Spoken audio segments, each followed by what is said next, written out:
Welcome back to the grim darkness of the 41st Millennium. I am Inquisitor Caveat Ventus, keeper of the Inquisition's Black Library, and this is my report on the Valentyne Heresy, an actual play podcast set in the Genesys adaptation of Warhammer 40,000's Dark Heresy RPG. This report features Game Master Tom McGee, Ryan LaPlante as Inquisitor Lucius Valentyne, Laura Elizabeth as Marni Schwartzenberger, and Tyler Hewitt as Attikus Vis. My report shows that the Inquisitorial band created a revolution that ended almost immediately. Attikus and Marni rejoined the Inquisitor, they identified their targets, and Valentyne used his skill to create factory-wide chaos. Can they survive the acid their actions have unleashed? Find out in this episode of the Valentyne Heresy. From a work order at the Vicodin factory. We fully understand the intent here, sir. Traditionally, these are used for fire suppression, but I suppose we could coat all of the sprinklers with anti-corrosives, although I don't know why you would need that. Oh, well, you're paying! Acid rains from the sky as the factory floors of the Vicodin plant are fucking hosed with acid, spraying out of all the fire suppression systems. You see people running for cover, screaming. You can already sort of see a massive commotion on the floor below you. The office itself is untouched. It would seem that Vicodin views his employees on the floor as very replaceable, but likely not the management. And as a result, the three of you and the four-person are currently safe-ish, in the ballpark of safe. However, things are getting pretty dire for everyone down there, and there is chaos breaking out. It would seem that the full facility, sans management, is getting purged. What do you do? Valentyne's just got his refractor field still running, and he's got his bolt pistol. He's like, well, I believe we could bluff our way through to that armory. However, I don't really have an effective way to stroll through acid. Do either of you? Attikus will deploy and raise his riot shield. Does it cover enough to I think hold so. up and use like an umbrella? Yeah. I would say for this case, I mean, again, as indicated by my always brilliant intro line to set up the show, this is a vaguely MacGyvered situation, right? So he's clearly set up this suppression system to kind of like wreck things, but it's not like it's weaponized. You know, it's if you think about sprinklers on the roof of a factory, it's covering a wide range, but the spray itself is actually fairly fine by the time it hits particularly the lower levels. So yeah, in terms of just like holding it up like an umbrella, definitely more than enough to keep you safe, and likely your companions if they're kind of running under it. Again, this is a light dusting more than it is a torrential downpour. Okay. Attikus is like a foot shorter than you two. He is a small man. Really? Yeah, he's a short guy. You guys will he's have to do the Gears of War roadie run to stay under him, just like full sprinting while bent over at a full 90-degree angle. So yeah, he'll kind of gesture with his riot shield, like hold it up over his head, kind of pantomime what he would do, and then just kind of shrugs like, there's something. All right, well, let's get to the armory then. So, Attikus, you're on holding up a shield duty. I've got my bolt pistol. Marni, I see you've got yourself a new weapon. I'm sorry. I'm like literally like, what the fuck? What's the voice? You know the voice. You know who. What is this? What is this situation? Marni, I believe you have something you usually say, right? I seem a little bit thrown. So why don't we go with one of the classics? This is bullshit. I will take up the rear. I will back up and follow in reverse. Well, I agree. This actually is the best way to go, because I have a refractor field and she's almost dead. So yes, I will happily lead the way. So Valentyne will like duck down and kind of Attikus over his shoulder. I imagine they do that like SWAT thing where you've always got the hand on the shoulder and person in front of you. Yep. So Valentyne will lead the way with the shield over them, and Marni will pull at the rear. Cool. So I think what I'm going to need from all three of you is a survival check as you kind of rush out. I feel like I may have misrepresented this spray because even though it is dispersing because it's coming from the ceiling, there are so many of these suppressants that like there's still a lot killing of it. people. Yeah. Yeah. It's just not like a fucking riot cannon of acid just being like, you die now. It's more like, oh, a few turns from now you die. So I'm gonna need survival checks, please. We're gonna say Attikus for you, difficulty 2 because you've got the riot shield. Marni and Valentyne, this is gonna be difficulty 4 for the two of you. Ooh. Just because running out, kind of like trying to take cover as best you can, a little bit harder. Yeah. Would the refractor I'm field like help with at the this time? carapace. I'm gonna give you, Ryan. I'm gonna count the refractor field towards boost dice. Okay, It's cool. not gonna lower your difficulty. With Tyler, it's just I think the riot shield is such a deterrent that it just has to it's like being in full cover. Essentially, whereas you guys are in partial. Yeah. But maybe the easier way to do it then is Ryan, yours will be 3, and Marni, because you're not covered, we'll say you're at 4. That said, your carapace armor will add defense and will also add damage reduction.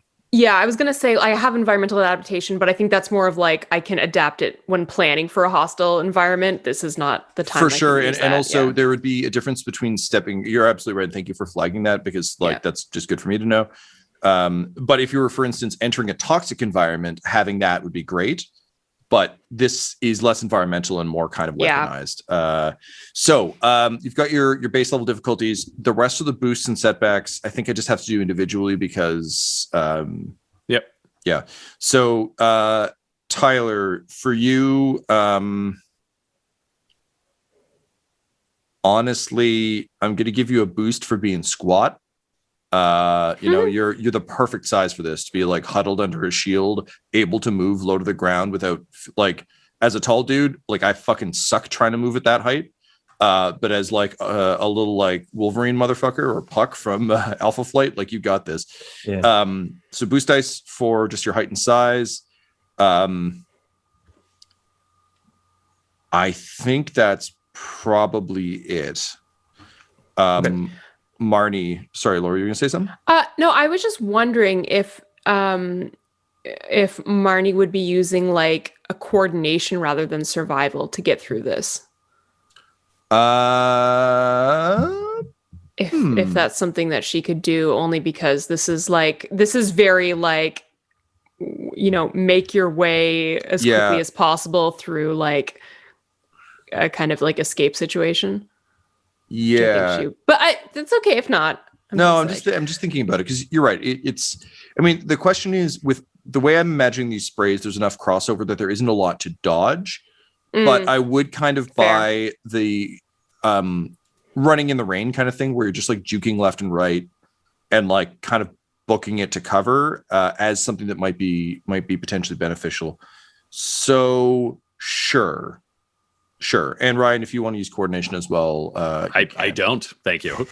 Well, I'm just offering. You could also appreciate the offer. You're a good man. You could use Medicaid, you could use driving, all those skills that you love using. Just classic 40k skills for these characters. So Laura, you're going to be using coordination to try and run through.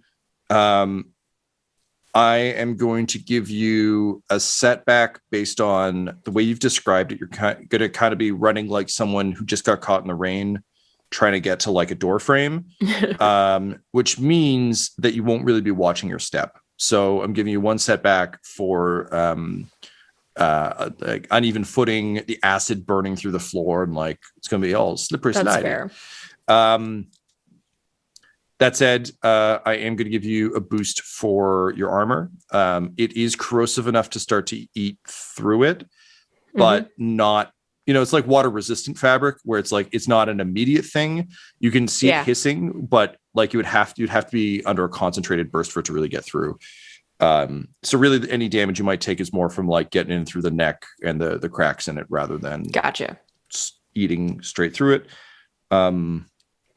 I think that's it for you. Also, our story pool, since this is the first session in like a fucking age, is 2 and 2. Great. And then Ryan, so you're using your field, which dropped your difficulty by 1.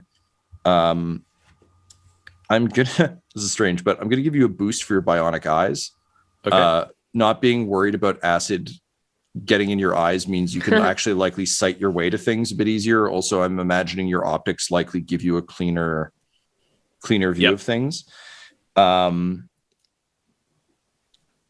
How fast are you moving? Do you imagine you'd be sprinting the way Marni is, or would you be moving more cautiously?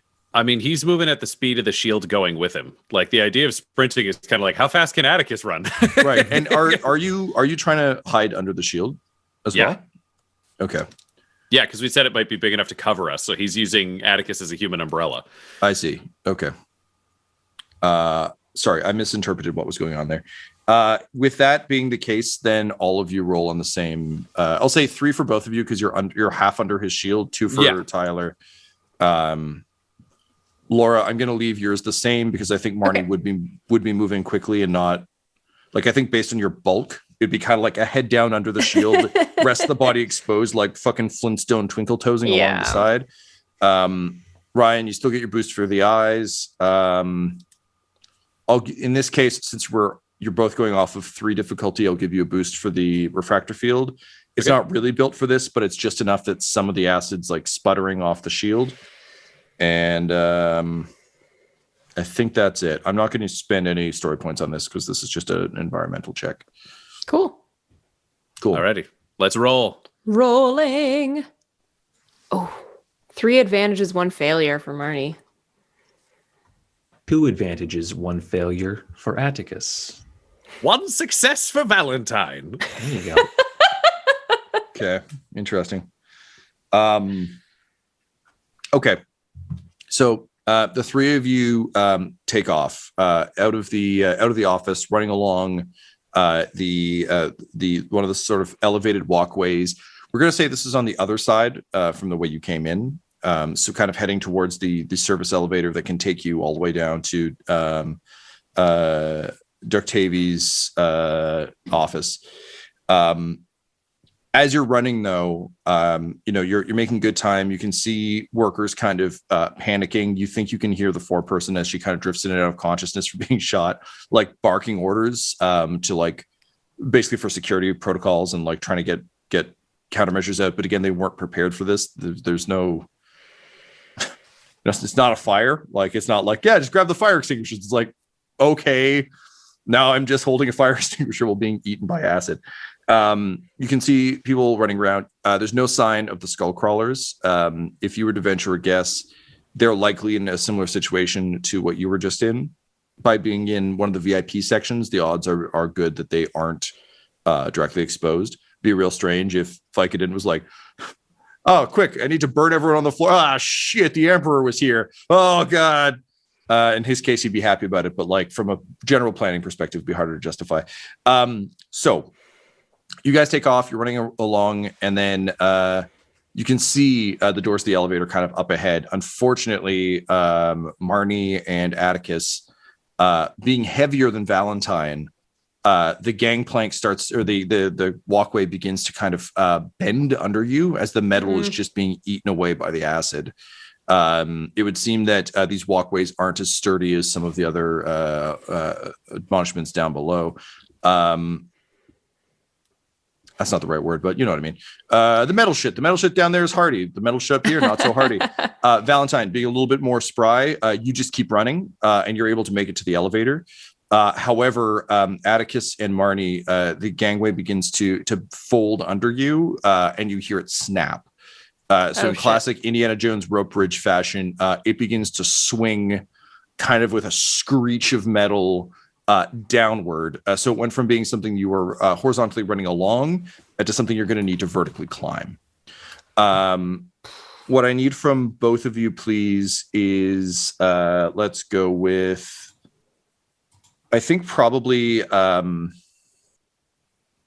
athletics or coordination to try and stay on it.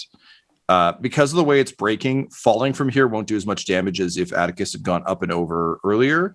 But it certainly won't be pleasant, and it will make it a longer climb to get back up.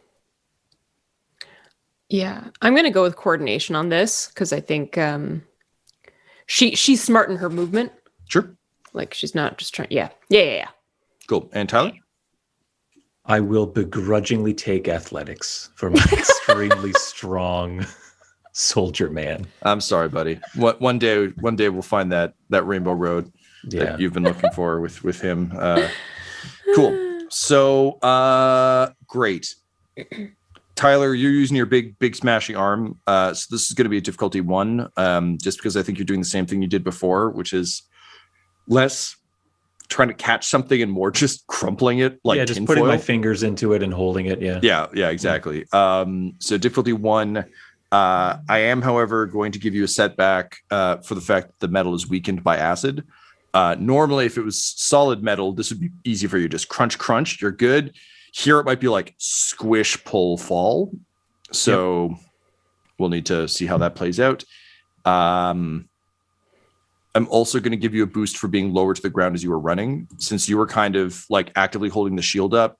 Going from here to grabbing something is actually not that bad because you're already kind of bent over a little bit. Whereas Marni was kind of at a more awkward pace for her. Yeah. That's all for me on that. Laura, for you, you're going with coordination. You're smart in your movement, and you were kind of already running like this. So I think it's a difficulty 2, only in that you don't have a metal hand to punch through anything. Yep. But I will give you a boost for also being kind of lower to the ground and moving tactically. It's just a bit easier to kind of sort your shit. Cool. However, similar to the setback dice I gave to Tyler, in your case, your fingies are going to burn grabbing this metal in a way that his metal gauntlet arm won't. Yeah, that's it. And then Ryan, the only question I guess I have for you is, would you go back to try and help, or would you hang tight at the elevator? He doesn't have any way to help in any of his equipment. Like probably as Valentyne would be like, what do I have that can help? And the answer is nothing. So running into acid to try to help by holding out a hand seems like a real bad move. Correct. I think what he does is he hits the elevator. So it'll open and he's like, well, if they go down, then I just go down the floor and get whoever's still alive and we go to the armory. We'll be fine. You're just like holding the doors, goes like, bah. Yeah. Elevators are the same in every universe, except their skulls. Great. Okay. So Attikus and Marni, if you could please roll. Hey, 2 successes and 3 advantages. Hey now. It is with a grimace that I must announce that I got 5 successes and 1 advantage. On this blasted athletics check. Oh. This is a real paint my fence scenario going on. Like, it's so fun. Just give me athletics. Tom, can he give you 3 of those successes and just go down to 2, but you have to give us a story point? Like we start bartering his athletic successes? No. That's very funny. Okay, well. You get a story point for being funny? No. You kidding? Not in 40K. Yeah, or in any of the shows. Do you have any idea how fucked I would be if I was giving the likes of Guy Bradford and Adam McNamara story points every time they made me chuckle? The game would be over. Like, it's the Death Star. I have a bigger Death Star. Well, I can't stop you. You have 80 story points. No. But I will say that Tyler, you just like reach down, grab Marni, just claw your way, just do like the jumping one arm claw thing, the column kind of maneuver. Yeah, exactly. Up, and then the 2 of you book it to the elevator, which incidentally doesn't open on the ground floor. So, hey, good work, team. This is an executive level elevator only. So you pile in, you manage to avoid damage entirely, which honestly, good for you. And you are able to start descending down.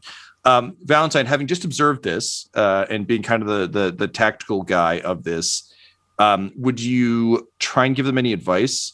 I don't think tactically there was anything they could have done differently, but I also know that Valentyne's like got a bit of a managerial streak to him and might want to like either give praise or correctives just by nature at this point. Yeah, I feel like it would just be like positive stuff, just like a quick prayer to the Emperor, just like, we're all being looked after here by the big man upstairs. It's very clear, from the Golden Throne to this elevator, we're bringing justice where we need to go. And that's why we're going to take that armory. That's why we're going to kill that doctor. And that's why we're going to take down Glasgow Vicodin. Oh, Attikus is frothing at the fucking mouth. Just frothing into the beard. Yeah, into the mutton chops.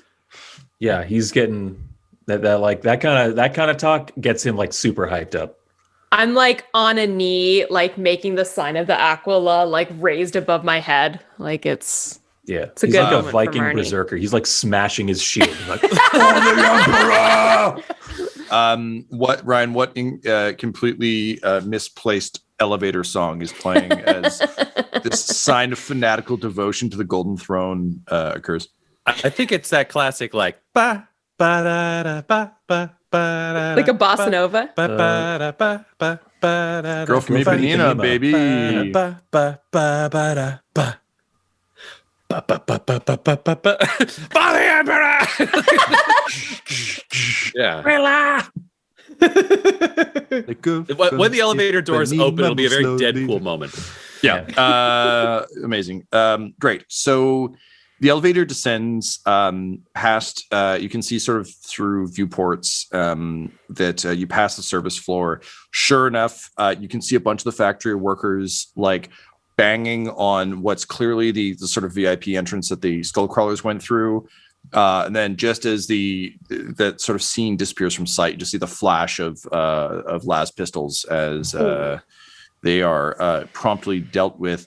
And you sink into the sort of underground. Marni, this is actually a little bit like going home for you because this part of the facility has clearly been terraformed and carved out of the same sort of cave system that you spent so much time in.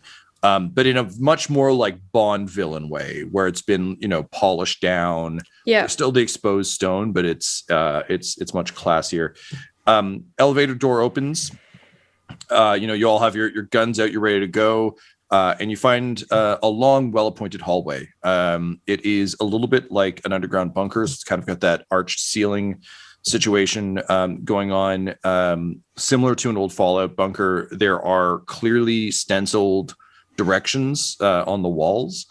You get the sense that this part of the facility doesn't see a ton of traffic, which tracks kind of with Doctavia being, making formulas that most of the people in the facility aren't supposed to know exist.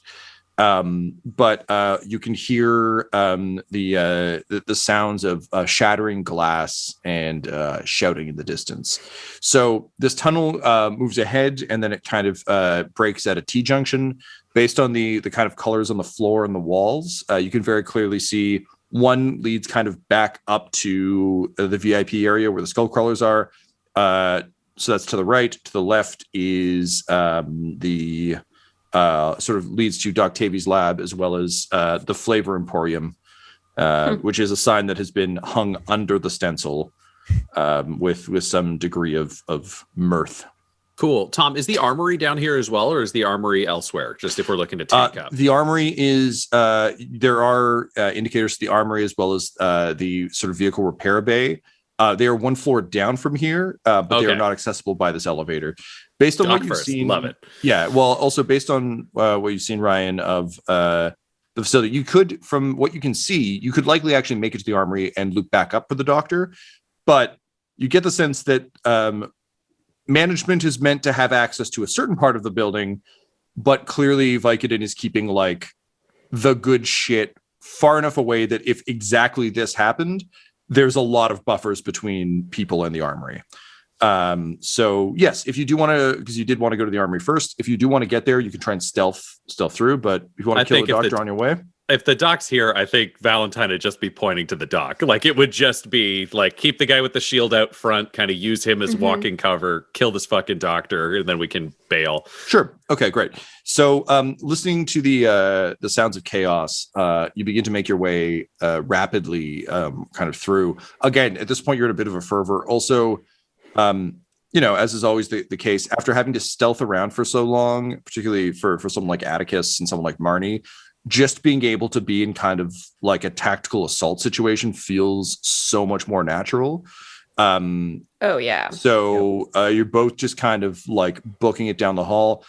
Following the directions, you follow kind of a curving tunnel, which opens up into almost a larger gallery. It seems that there are a number of kind of laboratories, there's clearly like an overseer's office where the doc would clearly take a look at the floor. This is the kind of sort of like tech science lab situation that you find in like every Final Fantasy video game, every like it's in all the Deus Ex games at least once.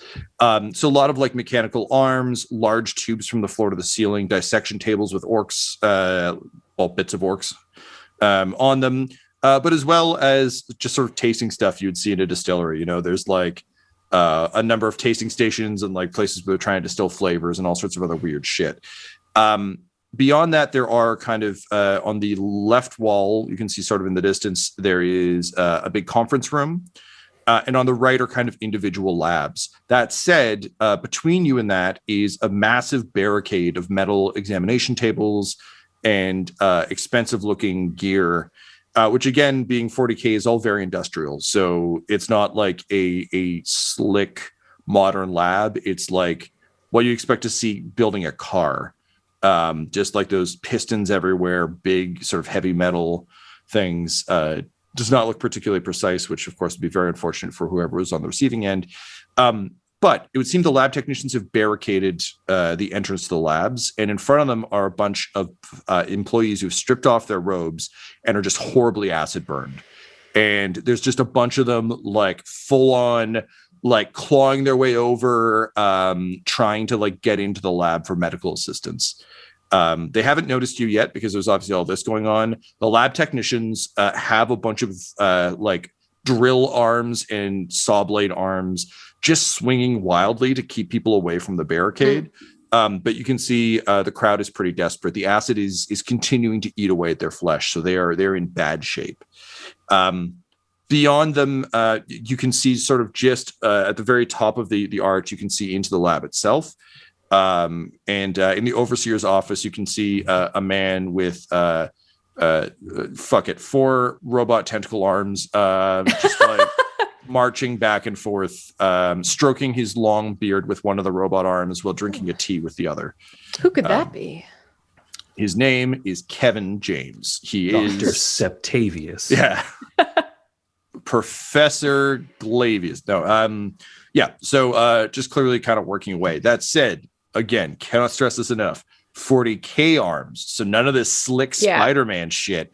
These are janky, like bad action figure of Dr. Octopus, like multi-articulated hinged arms. Yeah, spider legs from Kenneth Branagh's Wild Wild West Spider projecting out of someone's back and around. Like, you can't hear it from here, but these are the kinds of things that like creak and hiss constantly. So it's none of this slick like, come here, Spider-Man, I must do it in the name of science. It's like, did you hear me? I said, get over here. So, Tom, we've got this barricade between us and Target Forearms, right? Yeah, man. So we gotta, and all these people. There's like a mob of burnt people. So you come around the corner, you kind of stop in your tracks. Attikus, you kind of like put up your arm, gesture everyone back. So you've got a little bit of a corner to kind of peek around, Three Stooges and or Little Rascal style, or peek around like you're in a cover shooter. Depends on how cool you want to be. But they haven't seen you. You've got a moment or two to plan and kind of determine what you want to do with this. I kind of say to Valentyne, just like, so obviously the injured we put out of their misery first, yes? Well, our first priority is to get through the door. Does anyone have a weapon heavy enough that we could blow that barricade apart from a distance? Attikus raises his massive robot hand. Okay, not quite from a distance, but I like the energy. All right, so we can punch our way through the barricade. I'd say leave the wounded alive if possible. If they get inside, it just creates more chaos. And we kill the attendants that are trying to keep them back. So we could storm together, Marni and I firing to try to suppress those with their drills and hammers around the edges and tell Attikus you could make a hole, allowing us all inside. Does this make sense? Works for me. I do have a last gun. Perfect. You can use that for shooting. Attikus, if we get too close and it turns out you can't punch your way through without being injured, do you have any more of those rad grenades? I think it's more of a question for Tom. I think I have rad grenades, but like I don't have like an ammo count for grenades. So how many have you used to this point? Just one, right? Just one, yeah. And that would be the rad grenade. I think, have honestly, written this down is- in my inventory, but This system is designed, I think, to have to do a lot of shopping, Tom. It so is. you might, Yeah. It is. So I think what I'll say is no for now. I think the best way to think of this is, and honestly, well, you used it prior to arriving at FOB. FOB, right? yep, yeah, I used it on orcs in the cave. Okay. I think it would be safe to say that you could have restocked. I think the best way to think of this is I do want to respect like Dark Heresy's brutal economy, which is just like you're always kind of low on gear.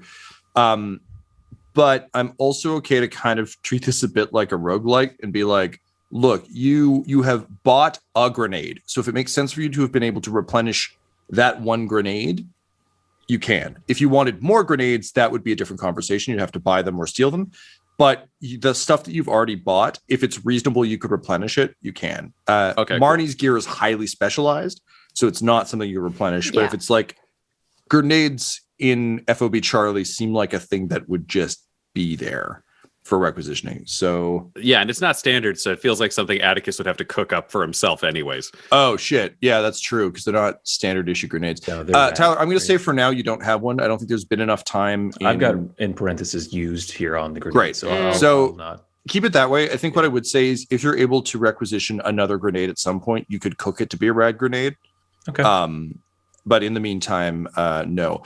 And that said, I will absolutely give you opportunities to like buy stuff and reload, and we'll see how we play the economy piece. But yeah, I just want to respect the like, it's a cruel world where no one has what they need thing. So no grenade, but definitely big smashy arm. Also, again, just for visuals to make sure you've got the right picture of this, the barricade is like a French Revolution fucking Les Mis barricade. It just happens to be made of metal tables. It's not a full door. It's not like a metal like security door or anything.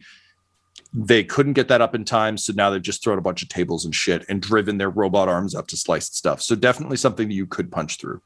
Okay. So do you have a grenade? No, sir. I just had the one. All right then, let's not fuck up the punching. So everyone just focus on what you're doing. Blast through that door. Anyone who turns on us is hostile.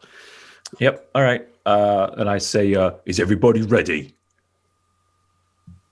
The Emperor never sleeps. I basically just like cock my last gun as much as you can, which is pretty much like pressing a button. I to, think, like, yeah, change but it to you its hear higher that power. whine of like an old camera charging. Yeah. Oh, he'll- yeah. Attikus will like push his glasses like up the bridge of his nose, make sure they're secured, and be like, right, time to go to work. And he'll like run around the corner and just bellow from behind his riot shield as he's already running, step aside for the Inquisition. And it turns out no one expected the Imperial Inquisition.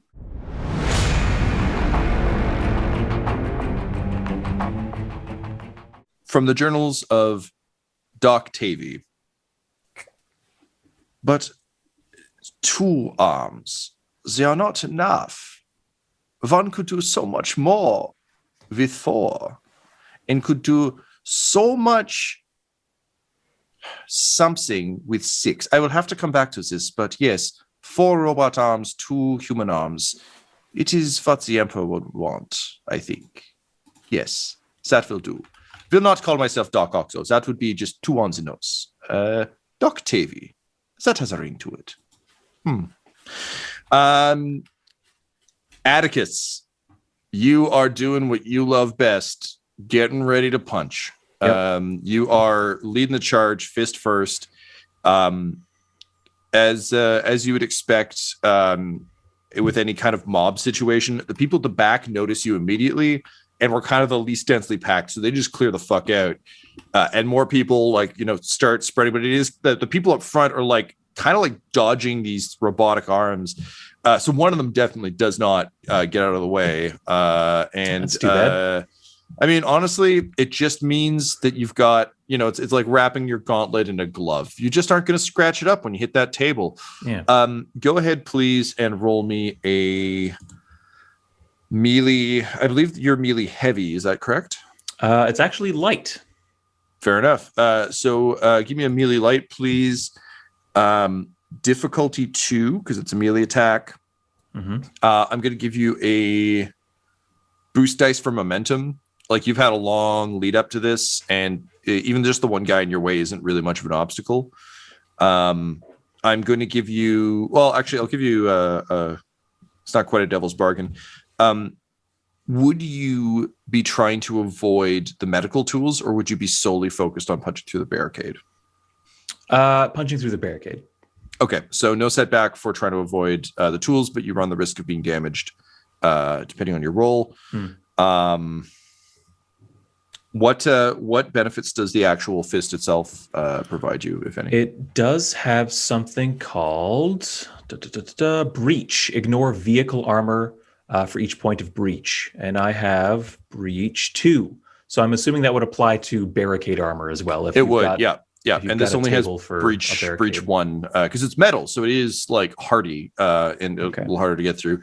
But it's also not like nailed to the floor or anything. Like it's so I can ignore that one level of armor when I'm fantastic. So you'll just be doing straight damage to the table then. This barricade is so fucked. Okay. Cool. That's it on my end. Just to make things interesting, I am going to spend a story point to upgrade one of the purples to a red, just to account for the increased danger of the saw blades and drills. At this point, I cannot imagine that you'd fail this check, but I do want to cause you some harm on the way through. So let's see. Tom, knowing that Valentyne and Marni are shooting at the drill-armed people to try to keep them back from him, can we add boost as an assist? I will say we can have one boost from cover. The catch is the way these arms, these servo arms aren't attached to people. They're on little like carts. So essentially what they've done is they just put them on like, diagnostic mode. So they're just fucking like Iron Man Jarvising around like crazy. And these guys are like behind them, like, firing and like keeping people back, but they're not manually activating. I will say though that adding cover fire would push them back, which means that if these carts got jostled, they would just like roll out of the way and not. Great. They're not. Then we'll do that. Yeah, because it's just like suppressing fire to kind of cover them. Yeah, no, that makes perfect sense to me. Yep. The Power Fist does also have the ability of knockdown, which is, I don't know if we can use it in this instance because I'm hitting cover, but I spend 2 advantage from my roll to knock a target prone. I can spend 2 more advantage for like additional targets as long as I have advantage to spend. Okay. Swinging my hand around. Well, I was going to say, so there's 3 technicians. Everyone else is kind of like setting up a second layer with like the 2 guns they've got. But the front layer just like have like, bone saws and shit and are just kind of like fending you off. So there are 3 people there. They're the ones who are currently kind of ducking and dodging as the suppressing fire from Marni and Marni and Valentyne comes in. So if you get a fuck ton of advantage, I would say you can absolutely use knockdown, but rather than thinking of it as knocking the barricade down, think of it as just like hitting them on the other side. Punch through so hard that like stuff flies out of the way and knocks them over, I think is what I would say. That's what I was thinking, yeah. Yeah, great. Totally. I'd absolutely take that. All right, I have my dice pool. Great. Let's do it. Did I curse you? Or is it opposite curse? That laugh could mean anything. It's opposite. Oh, no. 6 successes, 3 advantages, 1 triumph. You punch through space and time and kill Horus before he can Heresy. Yeah. Through space and time, and I hit myself in the back of the head. So hard that you go through the barricade and knock everyone over. Yeah. Hot dogs fly everywhere in slow motion, I'm told. Okay, so you you can go ahead and describe what this scene looks like, but essentially, you knock the barricade through. What does it look like? I think Attikus, in his approach, likely spotted a point, sort of like almost like a keystone in the barricade, knowing that if that piece is knocked loose or destroyed, that the rest would kind of come falling apart. And so in his approach, he, first of all, like splatters that one guy who's on his side of the wall, unfortunately, but, the Emperor demands these kinds of things. Understood. And just destroys that key part of this ramshackle structure that they've hastily tried to put together, and the rest of it just all comes like tumbling down and like blasting apart with this, like, I think maybe this is too much, but like almost like a shock wave of like his fist hitting so hard and fast. No, I buy that. Yeah. So yeah, just like medical shit flies forward, sort of from the shockwave blast. We'll say with your points of advantage, you knock one guy down, but you definitely knock the other two back. Yeah. As you know, gears and the spinning arms of death kind of fly at them. You got a ton of wins there, sir. So I think what I'm going to offer you, kind of for the triumph, is the ability to keep going. So your momentum is such that you punch through, it explodes, it gives way so easily under your arm that you kind of stagger a little bit, but you're still running. So there is the second layer isn't really a barricade so much as it is two flipped over examination tables with a small kind of like pile of orc in front of each one. And there's two guys with just like they seem to have the sort of shotguns that you saw earlier, literally just meant for like any idiot can fire it once. Right. The kickback will, like, the recoil will likely mean they can't fire it again. But the Emperor's honest hope is like, if anything is close enough to them to get hit by this, it's just splattered. You can see they are not trained. They're like clearly like fumbling with them and just trying to get them down. So with your momentum, I'll say you can attempt a secondary attack. However, there are two tables with two guys, so it's kind of up to you whether you'd want to expose yourself. You can likely take out one of them, but the other one will probably get a free shot. I think I'll take out one of them just for my weaker comrades behind me. I'm still in pretty good shape, so we'll roll the dice on that. Great, keep them going then. So same deal, melee attack. So 2 on that. Currently for story points, we sit at 3 and 1 in your favor. Let me see. They are in cover, so you're gonna get 2 setback. That said, I think we can spend your breach ability on that to just say that cover is neutralized. So drop those 2. So where do I sit with setback dice? In 0 currently. 0. Okay. And then in terms of combat spend, you had successes. You were out of advantage, but I'll say you succeeded with flying colors. So you can take 2 boost dice. From your excess success. Okay. So sentence I don't think I'll attempt again. All right. I'm feeling good about this. I'm ready to roll if you've got. Yeah, man, that's it for me. I'm not blowing my last story point on this. Wow. Almost a wash. 2 successes, 1 advantage. Good enough. So this time it's not as powerful like a shockwave thing. I think instead it's just like you kind of lurch forward. You just kind of reach up and over and just grab one of the guys by the head. So you got 1 success, so over and above. What is your damage from the Power Fist? The Power Fist's damage is insane.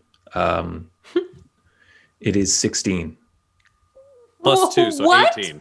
To Power Fist punch through Space Marines. They're fucking hardcore. It's the I spent all of my like credits or whatever on the Power Fist. Like I have almost no decent equipment except for the Power Fist. In the 40k universe, a Power Fist is an anti-tank weapon. The Power Fist comes with another ability that is just called Special. And the effect of Special is add your bronze score to the damage twice. Whoa. So that is how we get to 16 damage. Pop goes the medical man. Yeah. I'm not going to win any gunfights with this thing, but as long as I can get close. Yeah, it's like you reached into like a jar of jam and then just like pulled your hand away. Just like the head, and obviously they've got like the big stupid reflective things that mad scientists always have, but like just head goes pop, the gun goes off, just like sprays away. I think I'm gonna roll for his friend to see what he does, because that's a lot to observe. Yeah, there were 3 of them and we just popped the middle one. No, so sorry, to be clear, there were 3 that were at the barricades, and he knocked one of them over, knocked 2 of them back, not hurt, and then there were 2 guys who were like basically the fallback position. They're the only two guns in the place. So it's like, okay, if the mob gets over, run behind us, we'll blast them, and then we'll get back to safety, was their theory. They had not accounted for the Imperial Inquisition. Okay, so let's see if this guy can keep his shit together. I sincerely doubt it, but I'm curious to see. Okay, so we're going with, oh yeah, this is gonna be a fucking shit show. Tyler, what is your brawn? My brawn is 6. Okay. All right.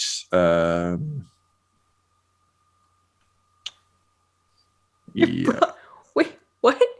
Your brawn, what? My brawn is 6. Almost everything else is 2. I specialized. I didn't even know you could put anything at 6. He also took Mechanicus upgrades. Like literally everything that okay. could be spent into making him strong made him strong. For points investment, that brought my brawn to 5. Having a cybernetic arm gives you +1 to brawn. Oh, okay. Yeah. Gotcha. I got 2 Wow. failures and 3 threats. So he. Oh, I have flavor for that. Please. It's not exactly its main intended use, but the spikes that I have on my armor use 3 threat or despair on enemy melee roll to inflict 6 damage. So if you want, it's just he's like too close to the action. That's pretty funny. Okay, I think what I'll say instead is he just looks at you and his gun's trembling, and you just start to walk towards him, and he just does that panic thing that always happens in the Terminator movies, where he just like offloads at close range, and the pelt just like it's scattershot. It's meant to rip through flesh, not armor, so it just like pings off and just like guts him, sprays him with shrapnel. And you looking down, he just kind of stumbles forward, puts a hand on your chest. Spike goes through his hand. He just starts screaming, and he's like, "Not my surgery hand!" He starts to try and pull it off as you approach. You've got an hand for scalpels. I've got an hand for hammers. And I bring down the power fist. Yeah, man. He's done. He goes squish. Valentyne and Marni, you are making your way up, I assume, having we'd be right over his shoulder. Yeah. Oh, Great. yeah. So there are three kind of dazed people with like bone saws and things. I assume you just kind of like put them down. Would that be fair? Coup de grace. Oh, yeah, this is just bolts to people on the ground. Yeah. There's no survivors from defending Dr. Of Fuckhead. course. Yeah. Oh no, yeah, Marni, this is like mission, so Marni is just like ruthless, calculated, just like down. Great. She does not hesitate. So as you do, the swarm of people behind you like spills into the lab and just starts looting for medical gear and that sort of thing. One of them looks like he's real like frenzied up, and he kind of like looks like he's got like a little like fucking shovel in his hand, and he kind of like looks like maybe he's gonna fight you. And then he just kind of like looks at what's just happened with Attikus and just kind of drops it. Do with that, boy? Give it to you, sir. He's a good lad. Run along now. He like kicks it to you, and as he runs away, you just hear him say, "No one's ever called for Hugwagas Jr. a good lad before." I got to tell my father. And off he runs. Whoops. So you've taken the lab. There's people kind of like looting and destroying things around you, but that's fine. You didn't really come for that. You hear a voice on the intercom, and Doc Tavy kind of clears his throat and says, that it would seem that you have control of mine home now, which is not great for old Doc Tavy. Perhaps we could reach some kind of agreement. So to be clear, Tom, Doc Tavy's in like a raised overseer room. Is there like I'm imagining there are stairs or something. Yeah, there's 2 doors at the back that lead up to that. They're currently sealed, but like with Captain Kit Fisto over here, there's no way like that door is staying up. Yeah, I think he wants through. It's just Valentyne will just start walking up the stairs to one of the doors and say, "Yes, I'd love to have a conversation. If you'd open this door, that'd be great. Otherwise, we'll open it for you." That would be most unfortunate. I have many countermeasures that might hurt your friend. Besides, it would seem from my observations that you are very hurt. Perhaps I can help. Well, anything's possible, but we're actually here not for you, but for your commander. We're looking for access to Glasgow Vicodin and other ways to get to him. So if you could help us with that, perhaps we could all be friends. So I'm going to need, Ryan, I think probably a negotiation check. I'm open to suggestion on this. Basically, it's can you convince him that you're not here to murder him? Yeah, you're telling the truth, but given that you're Inquisition and you're not the Inquisitor who's responsible, like you're not Billingberg, he's like, oh, fuck no, this is just... Also, Valentyne's lying. He wants his help, and then he's going to shoot him in the head. Yeah. Like, there's no way Doc Tavy gets to have a nice adventure. Then deception it is. Transgressed massively. Yeah. So what do we got here, Tom? So he's naturally very paranoid. Also, Valentyne, you believe him when he says he's got countermeasures. Like, you've dealt with asshats like this before. You know that like the odds of this entire like little office being like tripwired to shit are pretty high. So I'm gonna say it's a difficulty of 3. Okay. Also because you're not relying on the deception purely to achieve your goal. He's gonna punch through the wall if not. So like, cool. Difficulty of 3. I don't actually think there's any. Well, actually, I'll give you a boost for the fact that you have Attikus and Marni with you, who seem like if it was just you, he might be like, "You will not breach my hard room." But with the two of them, it's like, "You will breach my hard room." Yeah. Yeah. I like pull up my combat shotgun. It's just like He's like, "This room was meant to protect against them, not you."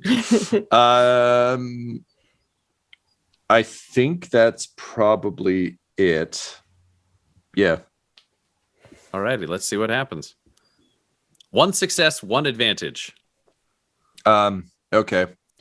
So he kind of like pauses and strokes his beard with his big clanky, just leaving like streaks of oil in it. Like he's got a bit of that what was that stupid fucking wizard design from the Hobbit movies where it's just like he's got like fucking bird shit in his beard the whole time. It's like that, but with oil.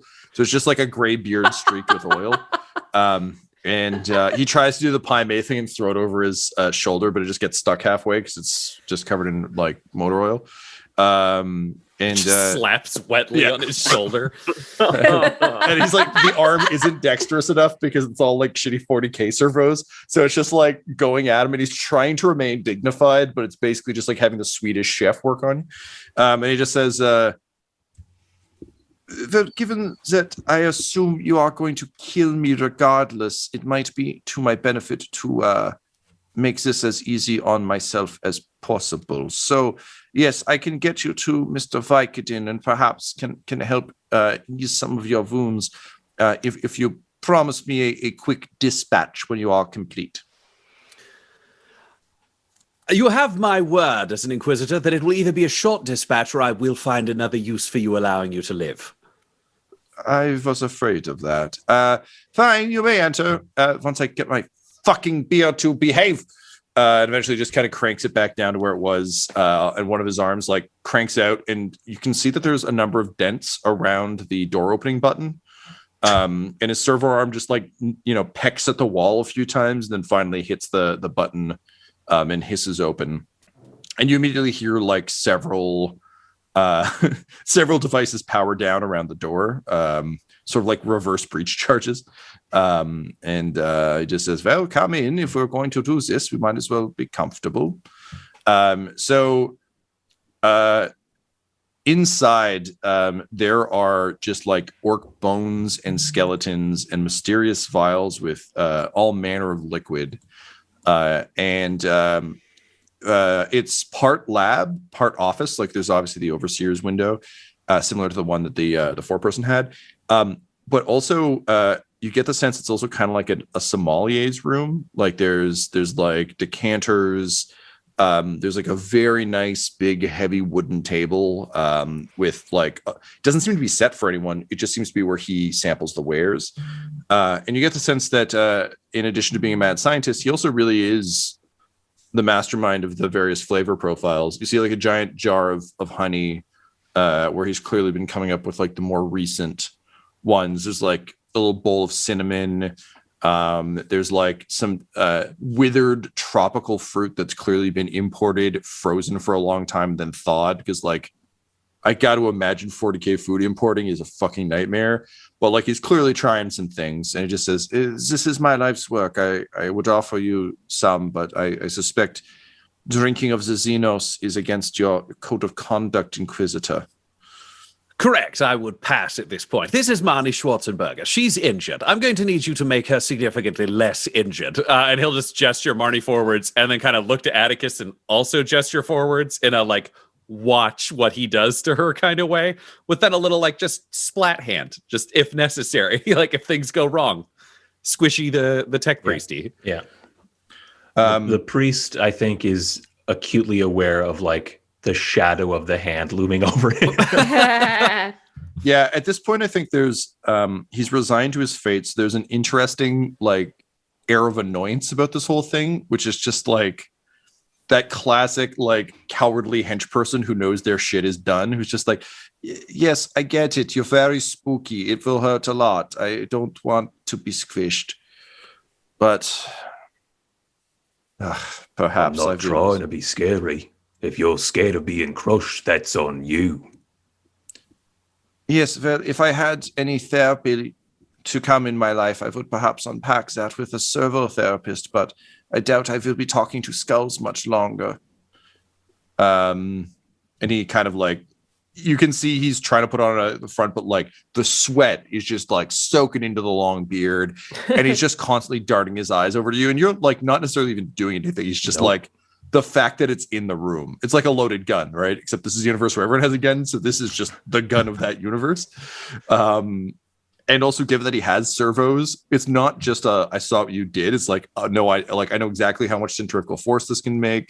Like if you swing it, I know exactly what how many pounds of pressure. Like he's having a bad day.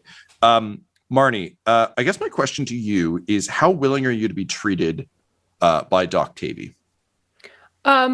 I am very willing to treat him with the understanding that once we've gotten everything from him, I will be extremely happy to pulverize him into just nothingness. Cool. So you're willing to let him just do his thing? Yeah. To treat your injuries, yeah. To treat my injuries, that's it. Because like, yeah, I'm not like stupid. Like I know I'm in rough shape. Oh yeah, sorry. This wasn't like a pride thing. This was more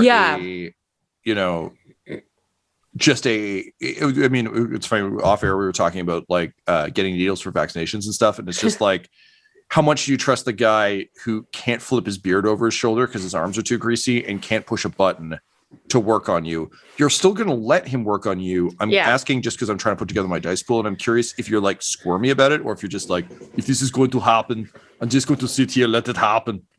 Yeah, I'm going to sit extremely still while like watching him like a hawk.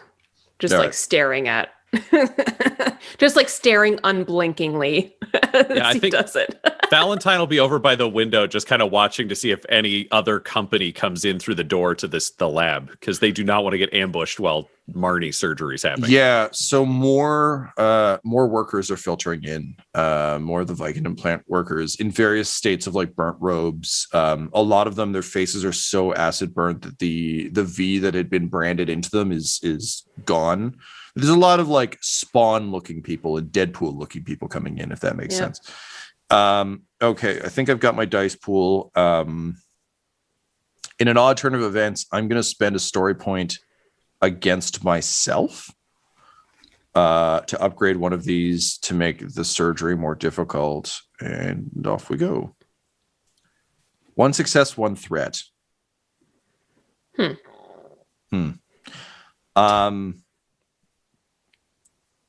Okay.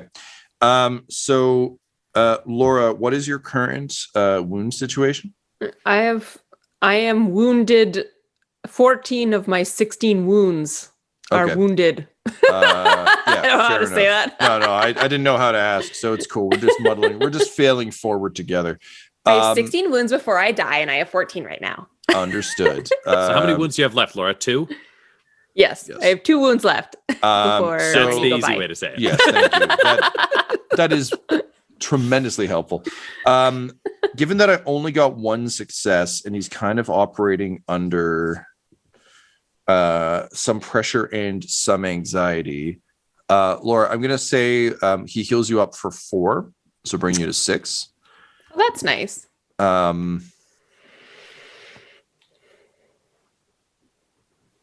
And the threat,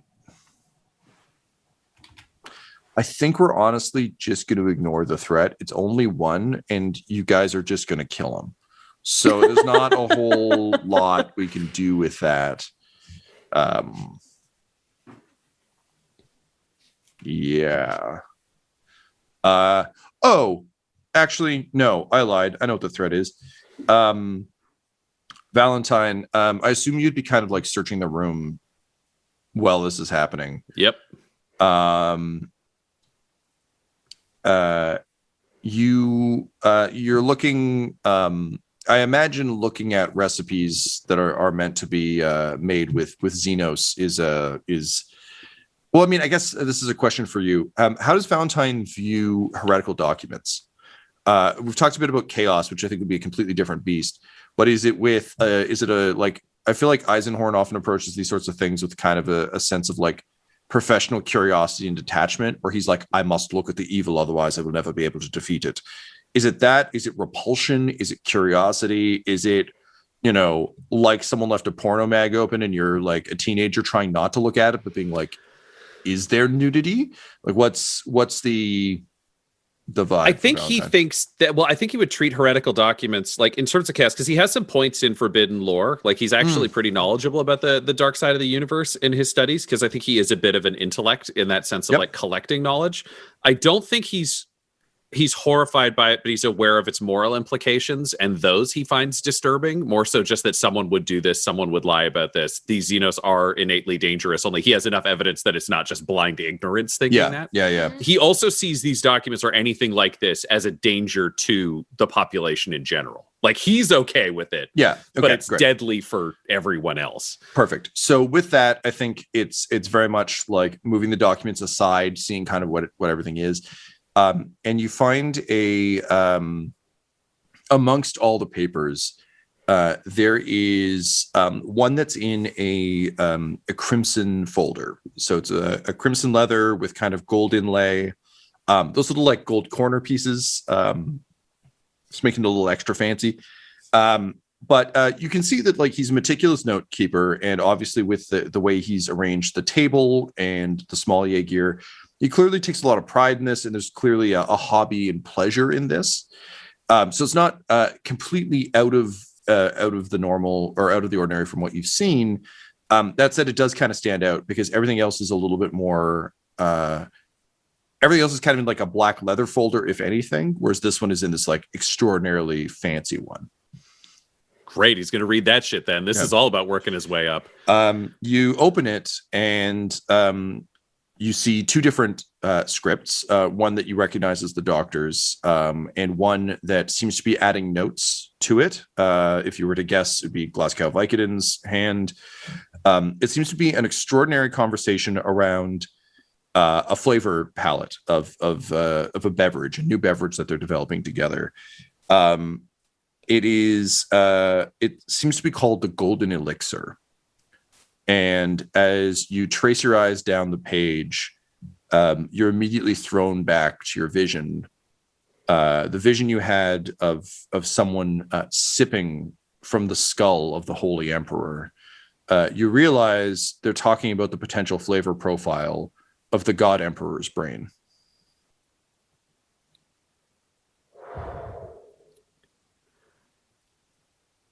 I think he would just review the document to be sure while keeping an eye on the room and wait until the surgery was over, because he doesn't want to ask complicated questions while a man has theoretically a weapon inside Marni's guts. Mm-hmm. But he has questions when the Marni thing is done. So Doc Tavy sort of finishes less sewing and more stapling Marni up. And he just says, well, I have done my part. I will give you the access codes to Lord Vicodin's office, and I believe our work here is done. I would prefer a back of the head treatment, if you don't mind. I do not want to see it coming. Wonderful. That's totally reasonable. And Valentyne will just take back his data slate that's got the stuff copied over into it kind of thing. And be like, I do have some quick questions, though, before we get into this. Could you explain what this is? And he'll just drop the document in front of him because that's more dramatic than trying to read it or ask questions. And he looks down and his robotic hand falls away from his beard. And his eyes just start up at you and he says, well, shit. And then he explodes. This episode of the Valentyne Heresy features Ryan LaPlante at the Ryan LaPlante on Twitter as Inquisitor Lucius Valentyne, Tyler Hewitt at Tyler_Hewitt on Twitter as Attikus Vis, Laura Elizabeth at EL Hamstring on Twitter as Marni Schwartzenberger, and our Game Master Tom McGee at McGeeTD on Twitter. This episode's sound was edited and mixed by Laura Hamstra, and the Valentyne Heresy's show logo was created by Decapitated Markers at Decapitated Marker on Twitter. That's MRKR. Our theme song is The Hordes by Megan McDuffie, and our ads use the tracks No Control and Chiefs by Jazzar, JAHZZAR, provided by freemusicarchive.org. When it comes to Dum-Dums and Dice, you can visit our website at dumdumdice.com. Our Twitter and Instagram are at dumdumdice, and on Facebook at facebook.com/dumdumdice. We have merchandise available at redbubble.com/people/dumdumdice, and most importantly, you can join our Patreon at patreon.com/dumdumdice. That's DUMBDICE. Ave Imperator, and death to all the heretics. Dum-Dums and Dice has to give a special thank you to the supreme beings of our Patreon at this time: Christian Menicola, Long, the Half-Blind Prophet, James Cuellar, Charles Grams, Christopher Little, Sue One, George Dolby, One True Artistry, Orion Birchfield, Lord of Bradovic, Noel Lewis, Scott Garland, Anthony Griffin, Chet Awesome Laser, Jordan Neesmith, Benjamin V, Gavin and Abby McDonald, Taryn Hefner, Cade Peters, Richard Cranium, Christian Mendez, Anna Zed, Fire Unfriendly, Logan, and Jill and Noel LaPlante. If you want your name to be added to this list, you can join our Patreon too at patreon.com/dumdumdice. Thanks to them, and a little bit of thanks to you.